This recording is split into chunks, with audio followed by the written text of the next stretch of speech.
অস্টিল কিছু করছে নি অবৈধ কিছু করছেন তোর গাড়ি ফুরিয়ে ঘুরে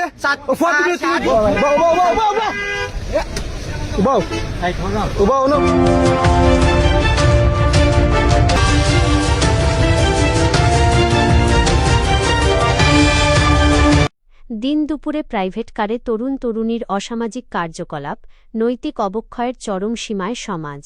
আবাসিক হোটেলের অন্ধকার কক্ষ পেরিয়ে এবার খোদ জনসমক্ষে চলন্ত বা পার্কিং করা প্রাইভেট কারে চলছে তরুণ তরুণীদের অসামাজিক কার্যকলাপ।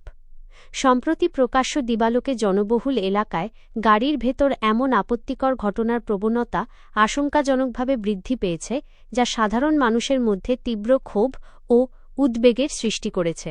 প্রত্যক্ষদর্শীদের বর্ণনা অনুযায়ী শহরের বিভিন্ন নিরিবিলি সড়ক বা প্রধান সড়কের পাশে পার্কিং করা কাঁচঘেরা প্রাইভেট কারগুলোতে এসব ঘটনা ঘটছে। অনেক ক্ষেত্রে কালো গ্লাস বা পর্দার আড়ালে নিরাপদ ভেবে জনসমক্ষেই লিপ্ত হচ্ছে তরুণ তরুণীরা। লোকচক্ষুর অন্তরালে নয়, বরং প্রকাশ্য দিবালোকে সমাজের নৈতিকতাকে বৃদ্ধাঙ্গুলি দেখিয়ে এই ধরনের কর্মকাণ্ড পরিচালিত হচ্ছে। এই ধরনের ঘটনা শুধু আইনশৃঙ্খলার অবনতি নয়, বরং আমাদের পারিবারিক ও সামাজিক মূল্যবোধের চরম অবক্ষয়কে নির্দেশ করে। সচেতন মহলের প্রশ্ন, আমাদের সমাজ আসলে কোথায় যাচ্ছে? যে নৈতিকতা ও শালীনতা বাঙালি সমাজের ভিত্তি ছিল, তা আজ আধুনিকতার নামে বিসর্জন দেওয়া হচ্ছে কি না, তা নিয়ে সৃষ্টি হয়েছে গভীর সংশয়। সমাজবিজ্ঞানীদের মতে আকাশ সংস্কৃতি ও ইন্টারনেটের অপব্যবহার, পারিবারিক শাসনের শিথিলতা এবং নৈতিক শিক্ষার অভাবই তরুণ সমাজকে এমন বেপরোয়া পথে ঠেলে দিচ্ছে। তারা মনে করেন, আইনের কঠোর প্রয়োগের পাশাপাশি সামাজিক প্রতিরোধ ও সচেতনতা ছাড়া এই নৈতিক ধস ঠেকানো সম্ভব নয়। বিষয়টি নিয়ে স্থানীয় প্রশাসনের দৃষ্টি আকর্ষণ করা হলে জানানো হয়, জনসমক্ষে অশ্লীলতা প্রদর্শন আইনত দণ্ডনীয় অপরাধ।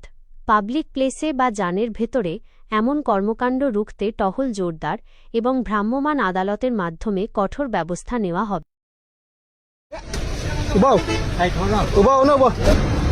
নষ্টামি করতে হয় বুড়ি লইয়া বেড়ান রাস্তাঘাটে, আর মানুষের মাইরা নষ্টামি করতে হয়।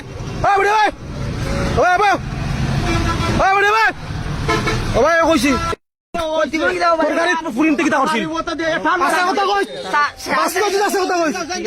অস্টিল অস্টিল কিছু করছে নি অবৈধ কিছু করছেন তোর গাড়ি ফুরিয়ে ঘুরে গাড়ি দুই তিন মিলা ফুরিয়ে ঘুরে করছে গাড়ির ভিতরে করছে প্লাস করছে দুই তিন মিলা ফুরিয়ে ঘুরে করছে করার পরে তোরা আমি সিগনাল দিছি, তুই পাইছিস না, তুই মারছিস মোটর সাইকেল এখন তোরে মারছিস নি গাড়ির ভিতরে ভাই, গাড়ির ভিতরে ফুরিয়ে ঘুর তিন ও এসব কেসি করা ভিডিও আছে তোমার গীতা বাড়িগুলো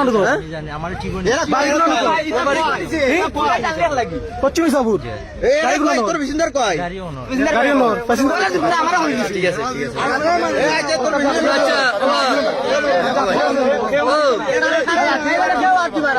তোমরা